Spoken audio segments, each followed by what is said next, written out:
Audi's TT sports car comes in 3 flavors. We have the base model, the TTS, and now the TT-RS.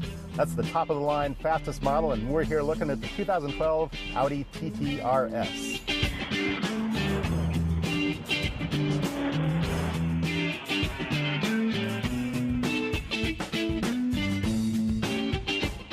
The RS in the name stands for Rennsport. Translate that into English, means racing sport. The RS version of the TT has a few different elements than the standard TT. The TT-RS gets a bigger engine, it gets Audi's magnetic ride suspension technology standard, plus we get some different appearance packages. This car has this optional optic package, they call it, gives us these silver mirror covers. You can also get carbon fiber.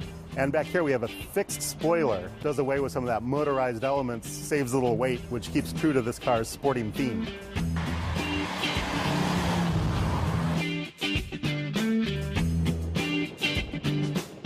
Audi has been doing some wonderful things with cabin tech lately, like Google Earth integration in the navigation system. But this car, not so much. This generation is 6 years old for the TT, and the cabin tech is 6 years old as well. Here in the head unit, we have just the stock system, no upgrades, and this is a basic radio. It's got satellite radio, it's got broadcast, it's got a CD player, and according to the literature, somewhere around here there's an auxiliary input, but I can't find it. Now, as it is, we do have a 9-speaker audio system, which isn't too bad, but you really can't hear it very well over the sound of the engine, this really aggressive engine in this car.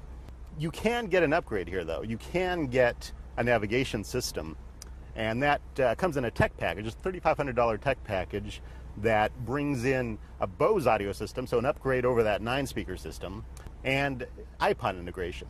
Now, you can't get iPod integration without the navigation system, and the navigation system is DVD-based. It's 6 years old, which isn't great. Sports car fans are going to love the fact that Audi only offers one transmission with this car. It's a 6-speed manual, so shift your own gears. It's the way it should be, no DSG or dual-clutch manual transmission. But we also have this S button on the console, which controls some of the more high-tech elements of this car. For example, put it in S mode and it makes the acceleration more aggressive. The throttle's a little more sensitive.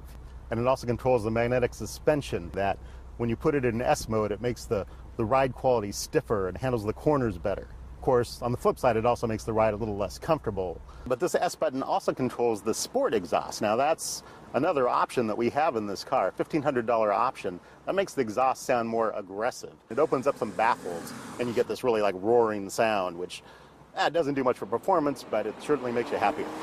Now, with this small cabin, you might assume the TT-RS is a 2-seater, but I'm going to prove it's a coupe. So you can see there are back seats here, but I'm going to need a chiropractor after sitting back here and bending my head under this low roof. You wouldn't want to sit back here for at all, really. Anyway, let me get myself out of this place here.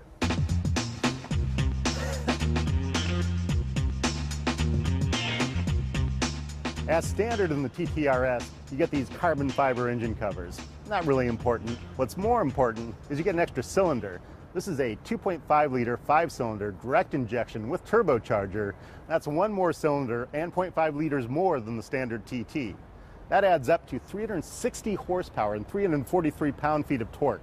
Those are huge numbers for this small car, so it gives it really good acceleration. Now, you'll also notice this engine sits sideways, side saddle. Usually this is a mark of a front-wheel drive car, but the TT-RS has quattro all-wheel drive standard, so that doesn't really matter. What's more mediocre about this engine is the mileage. 18 miles per gallon in city, 25 miles per gallon in highway. Not great, pretty average numbers, but that's not really the point of this car.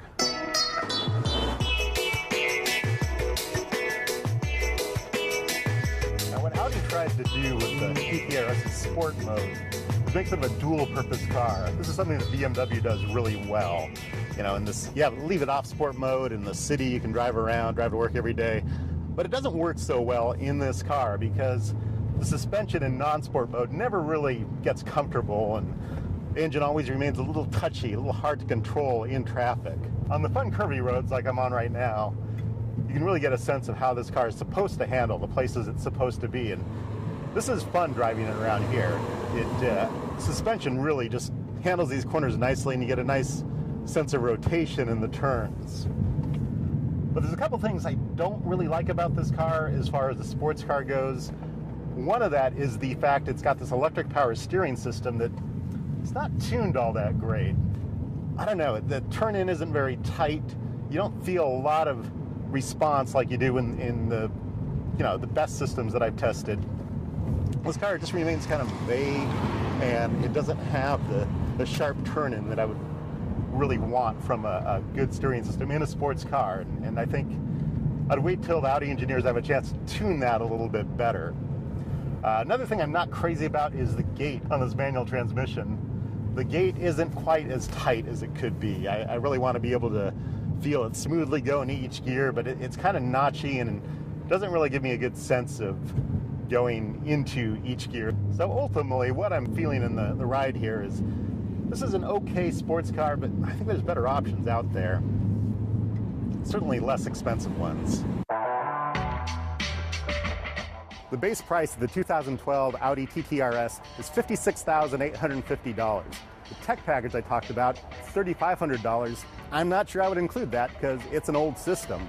The sport exhaust, that's fun, $1,500. Might as well throw that on there. But ultimately, I might go for a Porsche Boxster, the car we just reviewed, which just had a model update, or wait for the model update for the TT whenever that's going to come.